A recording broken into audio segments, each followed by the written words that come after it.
Hello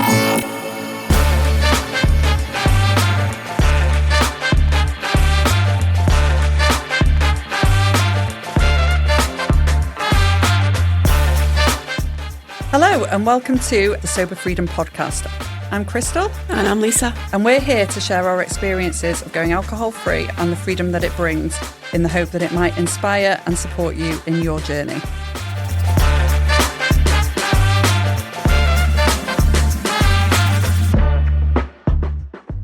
Hello everybody and welcome to the Sober Freedom Podcast with me, Lisa. And me, Christal. How are you doing? I'm all right, thank you. How are you? I'm good. I'm excited for today's because it's kind of a review, a little bit of a wrap up of everything we've done so far, which I'm actually surprised at how much we've done. I can't believe it. Yeah, wrap up of season 1. Who'd have thought it? Yeah. I spent a bit of time this morning reflecting on what we've done, and yeah, there's been a lot, hasn't there? So much. I think were you talking about it in the gym as well? And yeah, I was talking about it to one of the members today, and they were asking me who was my favourite guest or who struck me the most, and I just started talking about all the different ones, and then I was thinking to myself, oh my God, and this guest and that guest, and it dawned on me like how many people we've had on, but how many different kind of perspectives we've had around alcohol, and it's not all been the same. It's been very different, and I was saying that if anything, that's probably one of my biggest takeaways from this season, from this experience. All the different perspectives. Yeah. And I think although we've heard from lots of different people, different perspectives and different backgrounds as well, there's been some real key themes that have run throughout it. So a few that I sort of picked up on was how alcohol can really keep us stuck in these negative cycles, and how a lot of people would say how they were drinking to fit in, and how a lot of our guests started drinking at quite a young age as well. Not all, but that seemed to come through quite a lot, drinking to fit in, and finding a community and finding a place where you belong and having a purpose sort of really help people move away from those destructive drinking habits as well. Yeah, it's strange because the alcohol was providing a connection, but also moving away from the alcohol, people have found a connection as well. So it's how you kind of land in that and how you find your way from one place to another.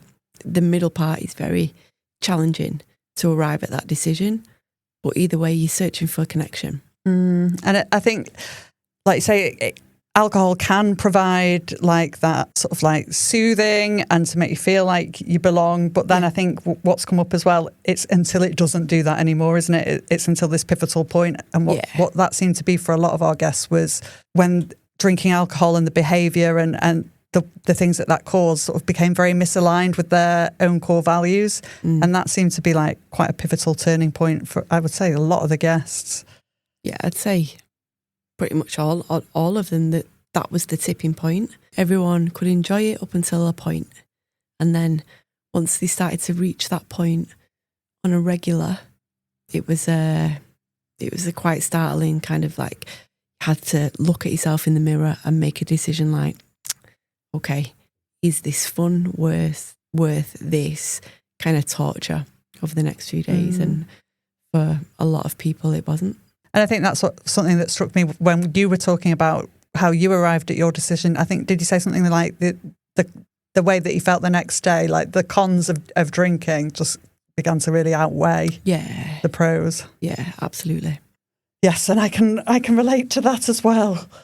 I think the other thing that came up as well is that alcohol and hangovers really exacerbates a lot of symptoms as well. So that was for ADHD, menopause, perimenopause and anxiety. Yeah. That seemed to come up in a number of talks as well. Because we had Catherine on, didn't we? And she really spoke about that actually.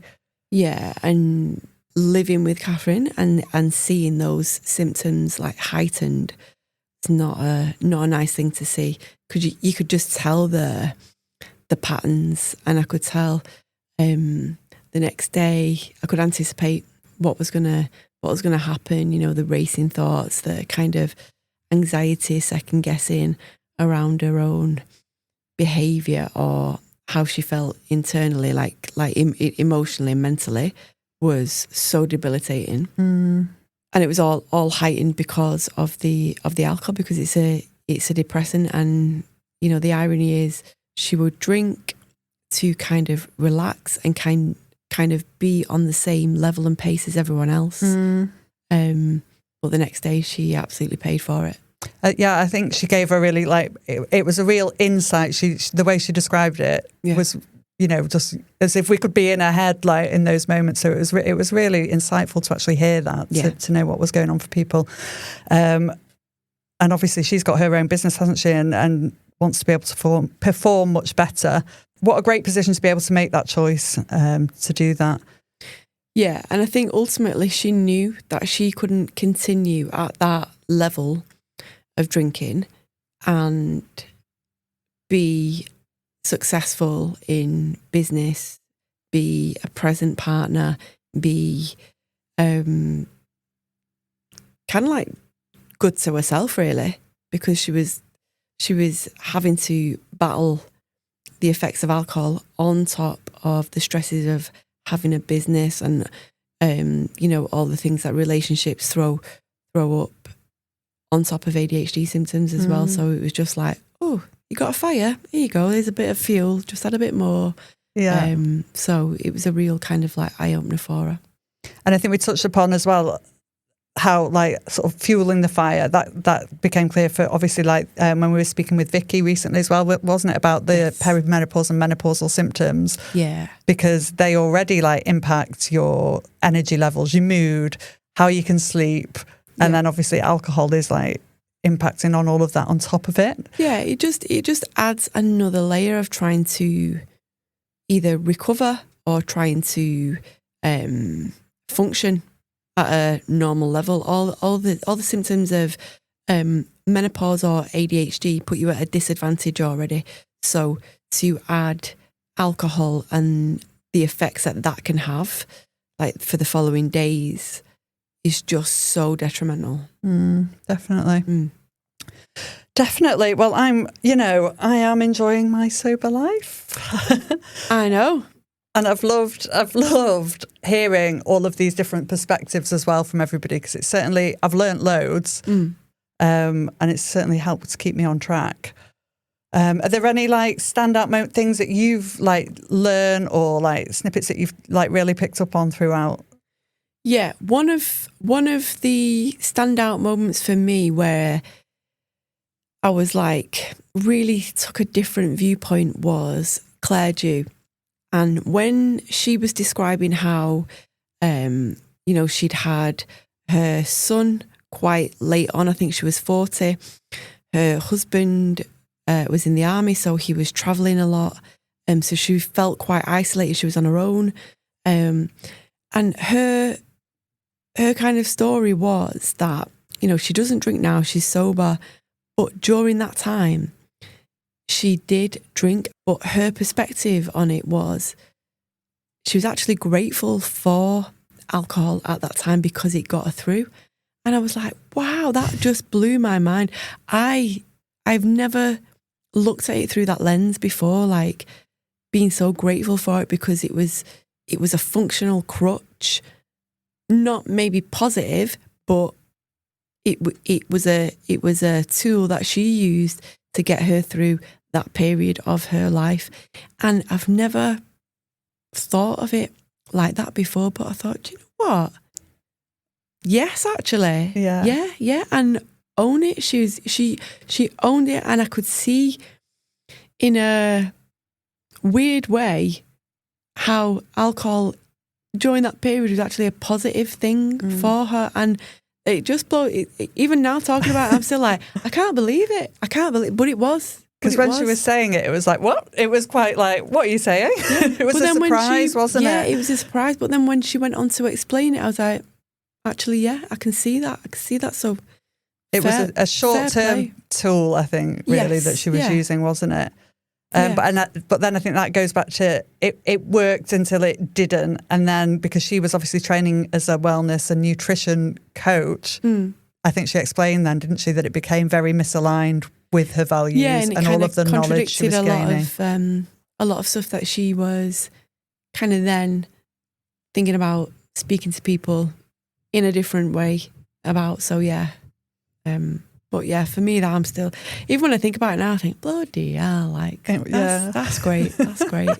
Like, a real good learning opportunity for me there to kind of, okay, like, let's look at it through reframe it and look at it through a different way, and how it does kind of like, because I've had, you've had, Matt's had so many kind of positive experiences and positive nights out and things that were aided by alcohol. And like some of my like best nights have been when I've like been drinking, and it's been absolutely brilliant. So there is that side to it, but then again, like we thought one of the most common themes throughout everything was it was great until it wasn't. So I think acknowledging the good times as well, but then acknowledging that, okay, that's great if you can moderate it. If you can't, like myself and most of our guests, then you have to kind of like take action and move from there. And just it was great for me to hear Claire's experience, how she used it to her benefit until it didn't benefit her anymore, and then how she moved on from it. Yeah, definitely. And I think, yeah, you're right. Like, I'd like to also acknowledge I have had some brilliant times in the run up, to not drinking. Yeah. But it definitely, and I wouldn't change those times either. But we're not here to talk about how brilliant drinking is, obviously. But, I think all of these experiences, they shape who we are like today, don't they? Yeah. And like, I don't think we'd be in this room if it wasn't for some of like my like party days, because that's how I met Matt. And ultimately through Matt, I've met my partner, Simon, Matt's brother, and we've got 2 brilliant children. So, I wouldn't change all of that. And also it was really interesting catching up with Vicky recently, because Vicky, Matt and I all knew each other from like 20 years ago on the party scene as well. So it was really quite interesting and fun to reconnect nearly 20 years later to do a sober podcast. Who could think it? So yeah, I wouldn't change a lot of it, but I think, like you say, it's fun until it's not. Yeah. So also we had Nadine on the show, and we got quite deep with Nadine, didn't we? Yeah, I've had a lot of feedback from people who've listened to the podcast about Nadine, like really enjoyed listening to her and her kind of, how would you, like case studies, would you say? And so I've had a lot of feedback from that. She was one of our most popular guests from what I can gather. I think having that sort of therapeutic background gave a completely different perspective to what any of the other guests had given, because obviously we've had coaches and personal stories, but to have that psychotherapy like input was really a different take, wasn't it? And I really took from that, what did I really like that she said? It was why the pain, and also drinking isn't the problem, it's the solution. Which again links back to what Claire was saying, in that we use it to like self-soothe and to keep ourselves safe. Yeah. I thought that was, she's just those sort of quotes. It's thought-provoking, because you can quite often be judgmental when you think about someone who has an issue with drinking, loser, this, that and the other. But actually, like now I don't see it as that. I see it as, this person's in pain actually. And, their kind of way to try and ease that pain is through alcohol, but it could be anything. But it just happens that there's alcohol, so it's a bit more obvious to see than someone who does something else, to soothe the same pain. But I think I'd like people to kind of view it in that sense more now than, oh God, they are pissed again, or like see people who are, maybe at a bus stop or, typical like park bench and stuff. Actually, yeah, they might be a nuisance, but they're also in a lot of pain. And, I've said it before there, but for the grace of God, I was fortunate enough to be able to nip my issue in the bud while I still had some control and some kind of rational thought around it. Some people are far too gone because the pain's too deep, and it's just at the first opportunity they just want to eliminate that pain and feel better. Yeah, and I think you're right. It's having kind of maybe having that thought before the addiction really takes over, but also like having the right people around you who are able to support you and give you the support that you need. Yeah, it's crucial, isn't it? And you can, if you've not got that, then you can see how things can quite go wrong. And also, I'd take it one step further to say, obviously, we're talking about people with like visible problems who might have, drinking addictions and things that you're talking about there. But I would just want to take it one step further and say, like, anyone you meet, you never know. It might not be an alcohol problem, but anyone you meet, you don't know what people are going through on that day, in that moment. You don't know what issues they're carrying. So I think, like, I don't know, just always keep that in mind with everyone, really. Yeah. That's what I often think anyway. But I think, it does go to show, like, as well, the importance of having community and friends and family and feeling like you fit in, I feel like has been such a key point. And I think Kat really Kat's story on behalf of herself and for her sister Paulette was really powerful in capturing that, wasn't it? Yeah. That was a really powerful one there, because there was so much involved in that story. There was, her sister being a vulnerable adult, but also being the older sister. But then the dynamic had changed because Kat had to kind of be the older sister. Then she had the pressures of, she wanted to move away, but she felt like she had to stay. There was so much going on. At every kind of turn, there was wow. And it's, how the hell do you navigate something like that? And ultimately, Kat was saying she still carries a lot of guilt around that, which is, that must be torture every single day. But I think she tried to move with kindness and fairness and respect also for her sister, for her family, and ultimately for herself. And in that process, you could see how she'd grown herself. Sorry, go on. No, I wasn't going to say anything, but I think it really struck me, obviously, how the death of a sister, which was just awful, and like you say, this big boiling pot of like the guilt and all of these different things feeding into it, but how she was able somehow to find that turning point and then really create something as positive as she could out of that. Absolutely. So working with the Alcohol Change UK, running the marathon that she's doing, I think this very soon anyway, and helping others through it, and by sharing that very, very powerful, moving story, just blew me away, really.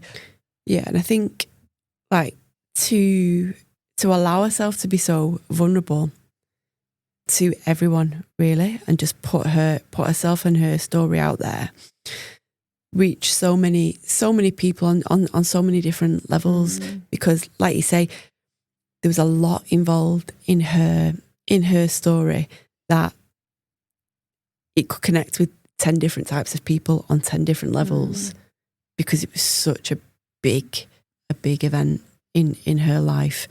And then how she's gone on then to turn that around and create something really positive is just unreal. Incredible, isn't it? Unreal. I think what did really strike me about Paulette's story, Kat's sister, was really the theme, though, of Kat sort of explained how it didn't feel like she fitted in. So she had what Kat said would now probably be diagnosed as autism. So she was not in mainstream education and in mainstream groups, but she didn't fit in the groups that she was in. Yeah. And like just on the periphery of like the mainstream of what everyone else was doing as well. And I think that just really struck me, like that trying to fit in, trying to have a sense of belonging and just being on the edge of that. I think it just shows like how powerful that can be and detrimental it can be for people and their mental health. So yeah, that just really was what struck me, was another theme of that story. So yeah, that was powerful. But again, it's that theme of isolation and connection. You know, people crave it, you know, on whatever level, people crave it. And if you like Kat's sister, who maybe doesn't have the emotional capacity to understand it, then to the depths that someone else could maybe, if you've got this thing that just kind of soothes that pain, then yeah, I can see why she would drink. Yeah, it was a big one, that one, wasn't it? It really was. Who else have we had on the show? We've had on Siobhan, who was bananas. Honestly, she's like a human Dalmatian. She was bouncing around left, right and centre. Very, very funny, and told her story with a lot of humour, which made the kind of pain a little bit more kind of like, oh, so touching, because you could see, and she would say herself, like, she would deflect with humour, but obviously again she got to a point where she was like, this isn't funny anymore. Everybody's talking about me the next day. I don't want to be I like being the centre of attention, but not for these reasons. Well, I have to say, like, obviously it was, you know, all of the episodes are heavy stuff, and people are opening up and talking about, their deepest feelings. Yeah. But my God, did she make it hilarious? Yeah, she really was did. Bananas. Yeah. Oh, yeah. I mean, from Siobhan's story, like, and her turning point of not drinking anymore, do you remember she said they'd been for like a Disney brunch, and then she'd like, it had gone on, and then she'd woken up the next day and said to her sister something like, how was last night, or was it that bad? And she was, what did this, I can't remember the exact. It was that bad. Or like, we need to talk, I think we need to talk, or something like that. And I could just like imagine being in those shoes. I've got sympathy pains right now.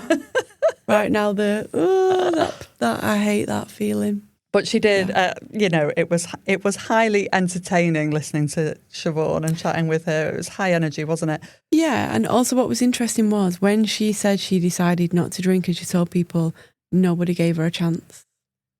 Go on, remind me of that bit. So everyone was kind of like laughing, like, you don't stop drinking. You don't stop.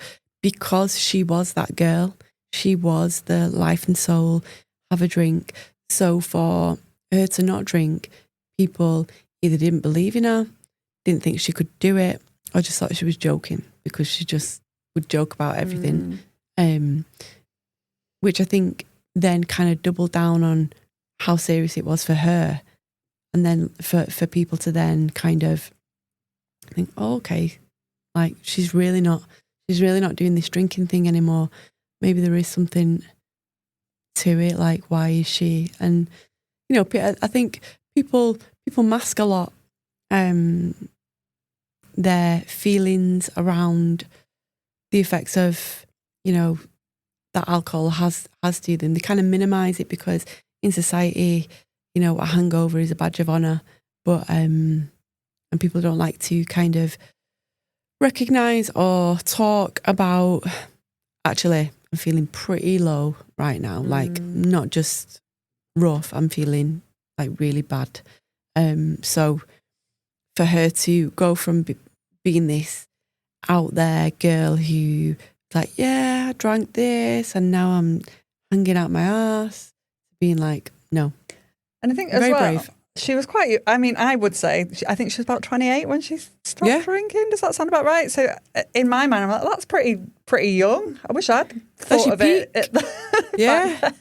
That's your peak partying days. Yeah. So it's I think a I mean, I would say brave decision. Obviously, when you're in that much pain and it's making you so upset internally, you know, yeah, it seems like, well, yeah, it might make it a bit easier to make that choice. But actually, no, I think it's pretty brave at a young age to sort of do that, really. Yeah, I'd say so. And I think when we spoke with Vicky as well, this really struck me, that she was saying like she had wanted to stop drinking for a long, long time and had these thoughts, but she was really concerned about what other people would think about her, and that this like societal pressure of what are people going to think if I actually stop drinking and make this healthier choice. That's she, you know, she knew she was struggling with it and it was making her feel bad, but still like this worry of actually stopping drinking. It's crazy, isn't it? It's crazy when you think about it. Like, you want to make a positive change for your physical health, for your mental health, to make your life better. What? But it is, I remember those feelings, those exact feelings when I stopped drinking, and the anxiety I would have about saying, no, I'm not drinking. And people are like, wow, what's up? You're not well. Or like, no, just, what's up with your ear? Or they just get you a drink. They just completely dismiss and override what you tell them and get you a drink. And there was that much pressure. Yeah, and I think similarly for you, you had some anxieties around that initially. Yeah, did I? Yeah, I had some people not. Most people have been all right and supportive, but some people saying like I remember there was one thing where I'd gone to an event and I was saying like cheers, and they're like, oh no, we can't say cheers to you. It's bad luck because you've not got alcohol. And I was like, what? What? But I remember because that was still, you know, probably early-ish into it, and it was already like a challenge being in that situation. That it like took me aback, and I was like, my eyes were sort of stinging a bit because I was like, what? I just want to do my thing. Like there was just no need for that. But I don't, like I said at the time, I don't think it was intentional, but it does sort of hurt. But I think I want to give everyone permission to, if they want to stop drinking, do it and be proud and not be like worried what other people are going to think, because who fucking cares? And also, Vicky touched on this as well. Like when she was drinking, she explained how she'd see other people going home early, and she'd be like, "Oh, what are they doing going home early? Yeah, boring, yeah." And like put them down. But when we asked, she said, "Actually, I was probably a little bit jealous, or because I was struggling, I wanted to be the one who could go home early, but she kind of felt the pressure that she always had to be the last one there." I thought that was really interesting. I remember you both kind of said like, you can drive and you're home, and it's like, oh, we're home, I've just driven home. So like, it sounds so simple, but it is so freeing that. And I've definitely found that. And when Sai was on, because need to mention Sai, like he came in and did an episode, that's my partner. That was a nerve-wracking experience. But like the freedoms that he's found, like when he was still drinking, he spoke about having like panic attacks on the motorway, to a point where he, for years, really struggled to drive on the motorway. Wow. So now, you know, that doesn't happen anymore, thankfully, after he's had like quite a long time not drinking. Yeah. But I've heard other people just in general have said things like that, like the anxiety and like panic attacks specifically whilst driving can happen. Wow. But it just goes to show how much it plays into the anxiety and your cortisol levels. Yeah. And I think, having Sai on was nerve-wracking, but it was fun, and it was, you know, it was interesting to explore like the positive impacts on our relationship that we've found, but also like we covered some of the challenging things as well, in that we used to bond over alcohol or talk more over alcohol, you know, sit out in the back garden and just have a chat, where it seems hard to find the time to do that without the stimulus of booze. Also credit to you both, because that was very early in the kind of podcast journey.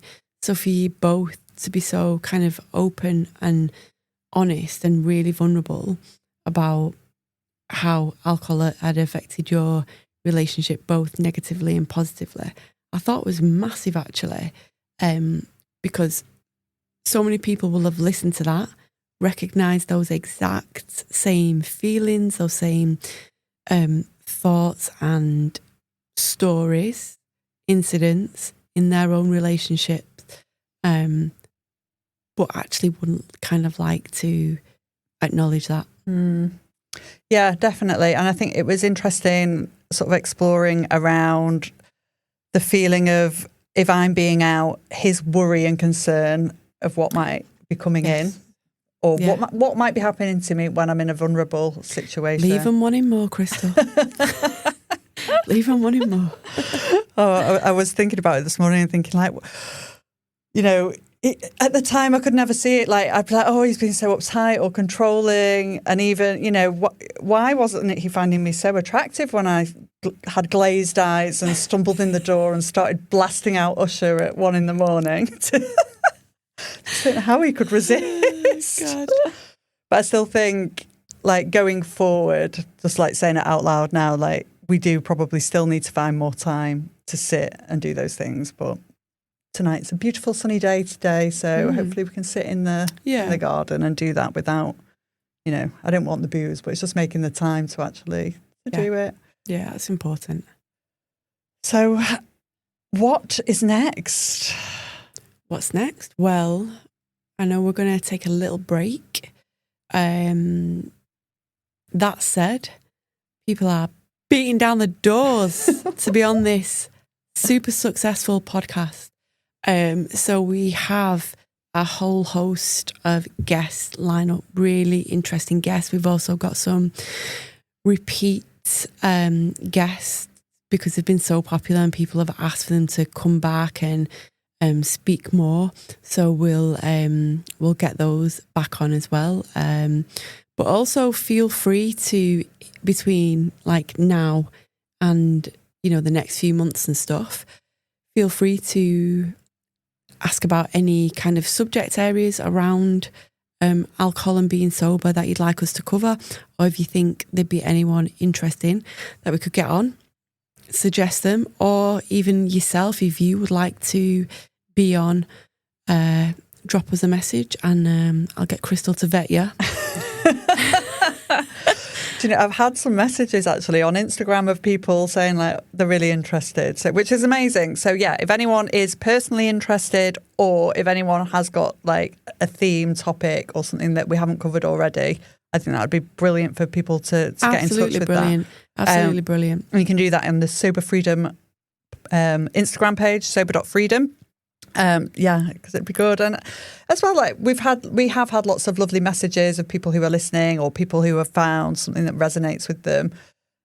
So by all means, please keep doing that. And also if people who just want to have a chat about anything, you're welcome to get in touch. Like it's always good to chat. Absolutely. I keep trying to see if my dad will come on. It's funny, two of my cousins messaged me separately.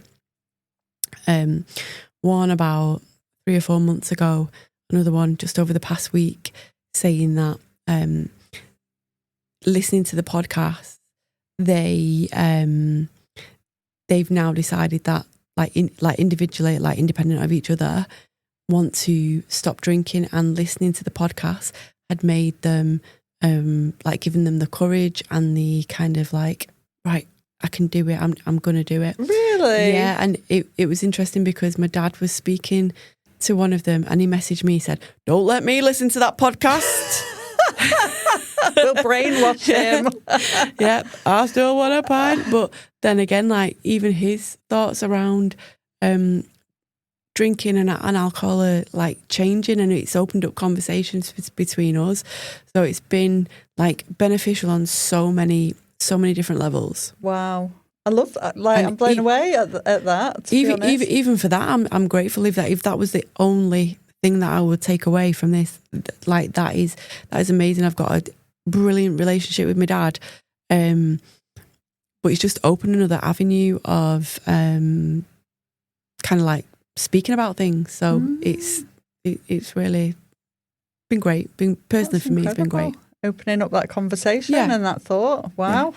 Like, that, I think for people at different stages in life. So when it's been something, obviously we speak about like culturally we drank and we're in our 40s, but to be like another like 20 years on and to have had alcohol in your life all of that time, to now be questioning it, I think that is brilliant. Yeah. And my dad will often have an alcohol-free beer now as well, which is just mega.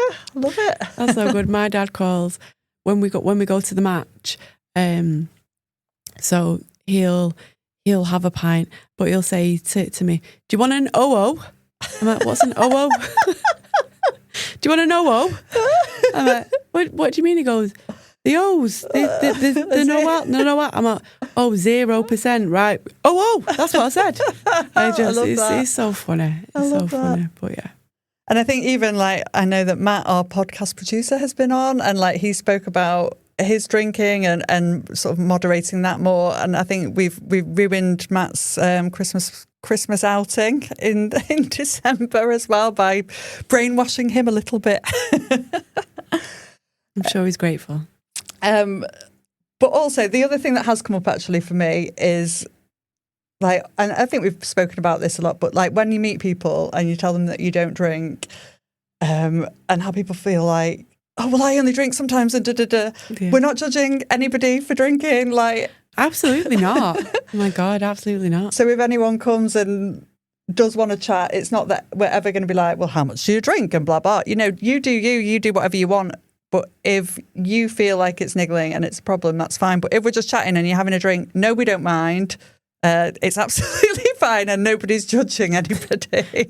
Absolutely not. It's a very inclusive podcast and community that we're trying to grow.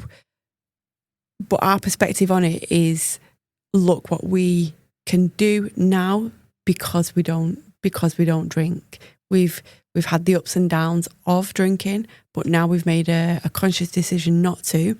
It's kind of opened this whole new world to us, and I think that's just what we're trying to get out there. We're not trying to brainwash. We're not judgmental at all. It's just, look, there's actually another side to this. This is how it's positively impacted our lives. Mm-hmm. If you're having any little doubts, guess what? There is another side to it, so go for it. Yeah, there is another side. There's a leader in the field called Andy Ramage, and he always talks about going alcohol-free, and he calls it the fun side of the island. Yeah, and I love that. Because I think when you sort of initially starting to think about not drinking, you do start to, will I have any fun? Because we're just so conditioned to thinking alcohol equals fun. Yeah. But as we know, by the time we start thinking about alcohol, we already know, start thinking about stopping drinking alcohol, we already know it's not fun anymore. Yeah. So, yeah. And I mentioned Andy Ramage. I'm actually going to be doing some training with him. Yes, positive psychology diploma. Love this, Christal. I'm so excited. I've just started it. Hence, one of the reasons why we're going to take a pause from the podcast, because I'm going to be studying really hard on that. But it's going to be over 6 months, and at the end of it, I'll be able to coach people. Additionally to the sort of positive psychology aspect, there will be an alcohol-free coach element to it as well. Amazing. So specifically to support people who want to moderate drinking or reduce drinking. And we're not talking about like addiction levels here, but we're saying like grey area drinkers like you and I would probably class ourselves as, and a lot of the people that we speak to as well. That's great, Christal. I'm so proud of you. Thank you. I'm so proud of you, because so again, excited. This is another thing that while you were drinking and people say, well, no, she still could have done it. Yes, you still could have done it if you were drinking. But I think going down this avenue, it's opened your kind of mind to a lot of other things that are out there for you. And fair play to you. I'm very, very proud of you. Thank you. I'm very excited. Very proud of you. And I think as well, like, yes, I could have done it, but I wouldn't have done it. But the opportunity would have been there. I probably wouldn't have seen it. And I think meeting all of our guests as well on here and like hearing all of their input and their stories has certainly helped lead me to have the confidence and like the knowledge, the inspiration to be like, yes, I'm going to go and do that. And I think it's really important to remember that sort of when we talk about not drinking alcohol, a lot of the time we'll say like we're giving up alcohol, and it just to highlight the point that you're not giving something good up. Like you're removing alcohol from your life, but it's going to allow opportunity for so many more positive. It's going to be replaced with a lot more positive things. But that doesn't mean it's going to be easy. As we've heard, it can be a challenge. Yeah, definitely. Also, let's just acknowledge that in a couple of days, it's your 1 year birthday, sober birthday. Yes, that's incredible. Thank you. And it's going to be, we have touched upon it before, so I don't want to go on about it too much, but my turning point was a year ago when it was my son's football tournament final, and I got wasted the night before, and that was the last time I had a drink, and his final's coming up. It'll be next week. Wow. So it'll be like the year, and I'm just so excited to be there, and you know, we're going to be going to like the same pub after, and to just be in the pub and be like normal rather than like really regretting my life choices will be good. This is great. So thank you for that acknowledgement. You acknowledge it. And I would like to say thank you for being here with me on the Sober Freedom podcast. My pleasure. It all happened very organically, didn't it? And I'm just so pleased and grateful that we could do it together. So thank you. Yeah, I've loved it. Been a great opportunity. So thank you for bringing me in on it. And it's been, like we said at the beginning, we didn't know each other really that well. So it has been a brilliant opportunity for a friendship as well. Yeah, absolutely. Thank you. Yeah. And thank you to Matt, our podcast producer, who without this would not have happened. That's it. Yes. Thank you so much. So again, I feel like it all sort of happened for a reason and all clicked into place, because obviously Matt is my brother-in-law-ish. And it just, it all happened very fast, and it all seems to have worked out really well. And I think it's been an honour doing it with you guys, and an absolute privilege to have all the brilliant guests in that we've had. Great. Thank you. Thank you so much. Look forward to season 2. Season 2. Whoop, whoop, whoop. If you would like to help us to grow our community, reach more people, have some incredible guests on, then there is an opportunity for you to sponsor the Sober Freedom podcast. So if that's something you'd be interested in, or your business would be interested in, please contact us at the Sober Freedom podcast. Thank you. Prego.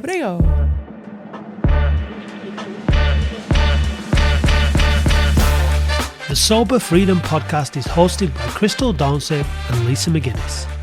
To leave comments, ask questions and interact with the show, follow @sober.freedom on Instagram.